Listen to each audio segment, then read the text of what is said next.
नमस्कार मित्रांनो, आज गांडूळ खताची 1 टनाची ऑर्डर आपल्याला मिळाली होती. तर ती पूर्ण करण्यासाठी आपण आज गांडूळ खत चाळायचं होतं. तर आजचा तिसरा लेअर आपण या बेडमधून काढलोय. आपले याच्या आधी 2 लेअर काढल्यात आणि आजचा हा तिसरा लेअर यामध्ये काढायला लागलोय. खत काढण्यासाठी अशा प्रकारे पहिला खत गोळा करायचं, त्यानंतर एका बुट्टीमध्ये भरून आपण ते आपल्या मशीनमध्ये टाकायचं आहे. तर अशा प्रकारे चांगलं खत मिळवण्यासाठी चाळण करणे खूप महत्त्वाचं आहे.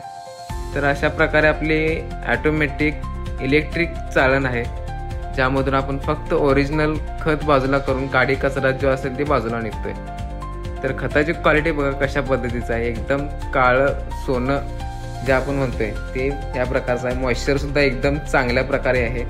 तर या खतामध्ये आपल्या बघू शकता पिल्ली आणि खतातील अंडी सुद्धा यामधून जातात. तर हे खत आपल्याला सेलिंगसाठी आता रेडी झालेलं आहे. आपण 50 किलोची बॅग भरून सेल करतोय. तर भेटूया नेक्स्ट व्हिडिओमध्ये.